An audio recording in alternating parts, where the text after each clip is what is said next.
40 ఏళ్ళు దాటినదంటే biological age కాకుండా వాళ్ళ శారీరక ఆరోగ్యాన్ని బట్టి కూడా మనం వాళ్ళ గర్భం వచ్చే అవకాశం ఉంటుందని మనం చెప్పవచ్చు. ముఖ్యంగా వెస్టర్న్ కంట్రీస్లో 40 ఏళ్ళకి గర్భం దాల్చడం అన్నది చాలా సామాన్యం అయిపోతుంది ఈ మధ్యకాలంలో. ఇండియన్ విమెన్లో ఈ అండాశయాల్లో ఉన్న అండాల క్వాలిటీ తొందరగా తగ్గిపోతుందని ఈ మన అధ్యయనాల వల్ల తెలిసింది. ఏంటంటే 40 ఏళ్ల లోపలే ఈ ఎగ్ క్వాలిటీ తగ్గిపోతుంది. అంటే అండాలు విడుదల అవ్వచ్చు, నెలసర్లు రావచ్చు, ప్రతి నెల వాళ్ళకి ఋతుక్రమం తప్పనిసరిగా వచ్చినా కూడా, వాళ్ళకి అండం విడుదల అయినా కూడా అండం పునరుత్పత్తి చెందేదానికి వీలుగా ఉన్నంత క్వాలిటీ ఉందా లేదా అన్నది మనకి తెలియటం లేదు. అందుకని స్త్రీ ఎప్పుడైతే ఆరోగ్యంగా ఉన్నట్లయితే తను దైనందిన జీవితంలో ఆహారం విషయంలో జాగ్రత్తగా ఉండటం, బరువు ఎక్కువగా పెరగకుండా సమతుల్యంగా ఆహారం తీసుకోవటం, ఎక్సర్సైజ్ నిత్యం శారీరక వ్యాయామం చేస్తున్నట్లయితే వీళ్ళల్లో అండాశయాల్లో ఉండే అండంలు ఇంకా ఎక్కువ రోజులు వాటికి ఫలదీకరణ కలిగించే విధంగా ఉండే అవకాశం ఉంటుందన్నమాట. సో 40 ఏళ్ల వయసులో కూడా గర్భం వచ్చే అవకాశం ఉంటుంది. అయితే ఈ స్త్రీలలో వయసు పెరుగుతున్న కొద్దీ వచ్చే కొన్ని ఆరోగ్య సమస్యలు ఉంటాయి. అంటే హై బ్లడ్ ప్రెషర్ కానీ, డయాబెటీస్ వంటివి, ఇటువంటి సమస్యలు వచ్చే అవకాశం ఉంటుంది. కాబట్టి ఆ సమస్యల వల్ల గర్భం దాల్చినందువల్ల వాళ్ళకి కొత్త సమస్యలు రావచ్చు. మామూలుగా ప్రతి మనిషికి 2 సెట్స్ ఆఫ్ క్రోమోజోమ్స్ ఉంటాయి. 23 సెట్లు క్రోమోజోమ్స్ ఉంటాయి. ఒక ఎక్స్ అంటే ఆడపిల్ల, XY అయితే మగపిల్లడిగా పుడతారు. అటువంటిది 21వ క్రోమోజోము 2 బదులు 3 ఉంటాయన్నమాట. దీన్ని ట్రైజోమీ 21 అంటాం. ఇదేమవుతుందంటే అండం ఎప్పుడైతే ఫలదీకరణ జరిగే ముందు అండంలో ఉన్న 46 క్రోమోజోమ్స్ సగానికి డివైడ్ అయ్యి 23 అవుతాయి అన్నమాట. సో తల్లి అండంలో ఉన్న 23 క్రోమోజోమ్స్ భర్త స్పర్మ్లో ఉన్న 23 క్రోమోజోమ్స్తో కలిసినప్పుడు ఇద్దరి క్రోమోజోమ్స్ కలయికతో ఒక 46 క్రోమోజోమ్స్ గల పిండం తయారవుతుంది.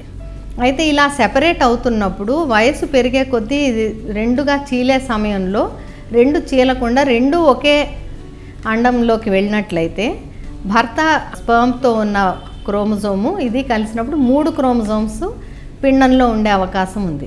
ఎప్పుడైతే 3 క్రోమోజోమ్స్ ఆ పిండంలో ఉన్నప్పుడు దాన్ని డౌన్ సిండ్రోమ్ అంటాం. ఇది తల్లి వయసు పెరిగే కొద్దీ ఇలా జరిగే అవకాశం ఎక్కువ ఉంటుంది.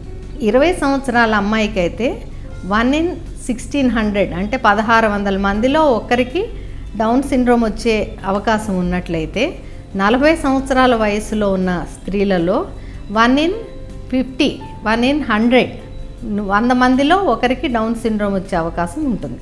సో 16 రెట్లు ఎక్కువ ఉంటుందన్నమాట రిస్క్. సో ఇది వయసు పైబడ్డ తర్వాత గర్భం వస్తే అవకాశాలు. అదే కాకుండా వేరే జెనెటిక్ క్రోమోజోమల్ అబ్నార్మాలిటీస్ అంటే ట్రాన్స్లొకేషన్స్, బ్యాలెన్స్ ట్రాన్స్లొకేషన్స్, తర్వాత ఇన్వర్షన్స్, ఇటువంటివన్నీ కూడా సాధారణంగా మామూలు 20 సంవత్సరాల వయసు స్త్రీల కంటే 40 సంవత్సరాల వయసు స్త్రీలలో 10 ఎక్కువగా క్రోమోజోమల్ అనామలీస్ ఉండే అవకాశం ఉంటుంది. అలాగే ట్విన్స్ ఫామ్ అయ్యే ఛాన్సెస్ కూడా వయసు పైబడే స్త్రీలలో 2 పిల్లలు కమల పిల్లలు పుట్టే అవకాశం కూడా ఎక్కువ అవుతుంది.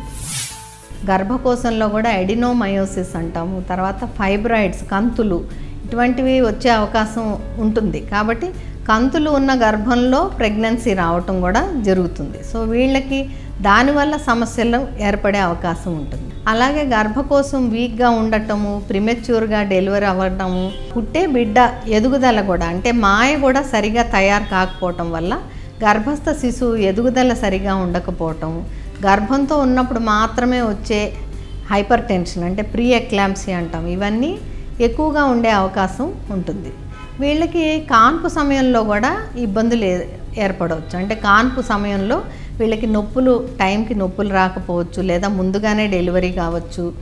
నొప్పులు వచ్చిన తర్వాత గర్భకోశం విచ్చుకొని డైలేట్ అయ్యి డెలివరీ కష్టం కావచ్చు, లేదా డెలివరీ సమయంలో ఫీటల్ డిస్ట్రెస్ అంటే బిడ్డకి రక్త సరఫరా సరిగా లేనట్లయితే బేబీ హార్ట్ బీట్లో తేడాలు వచ్చి ఎమర్జెన్సీగా డెలివరీ చేయాల్సి రావచ్చు.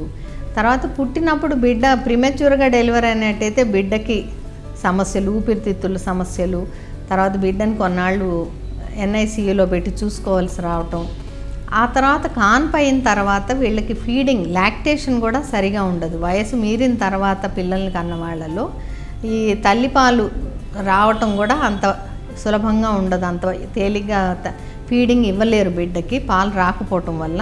ఇది కూడా ఒక సమస్యే. తర్వాత కాన్పు అయిన తర్వాత ఒకవేళ BP వచ్చినట్లయితే లేదా షుగర్ వచ్చినట్లయితే కాన్పు తర్వాత అది కంటిన్యూ అయ్యే అవకాశం కూడా ఎక్కువ ఉంటుంది. ఎందుకంటే వీళ్ళకి వయసుతో వచ్చిన మార్పుల వల్ల అనుకోకుండా ఇది స్ట్రెస్, వాళ్ళ 40 ఏళ్ల వయసులో అడిషనల్ స్ట్రెస్ తీసుకున్నందువల్ల బాడీలో తేడాలు వచ్చి తర్వాత కూడా వాళ్ళకి అది ఆ సమస్య కంటిన్యూ అయ్యే అవకాశం ఉంటుంది. తర్వాత ఊబకాయం, ఏదైతే గర్భంతో వచ్చిన ఊబకాయం తగ్గించుకోవటం కూడా ఆ వయసులో సమస్యగానే పరిణమించవచ్చు.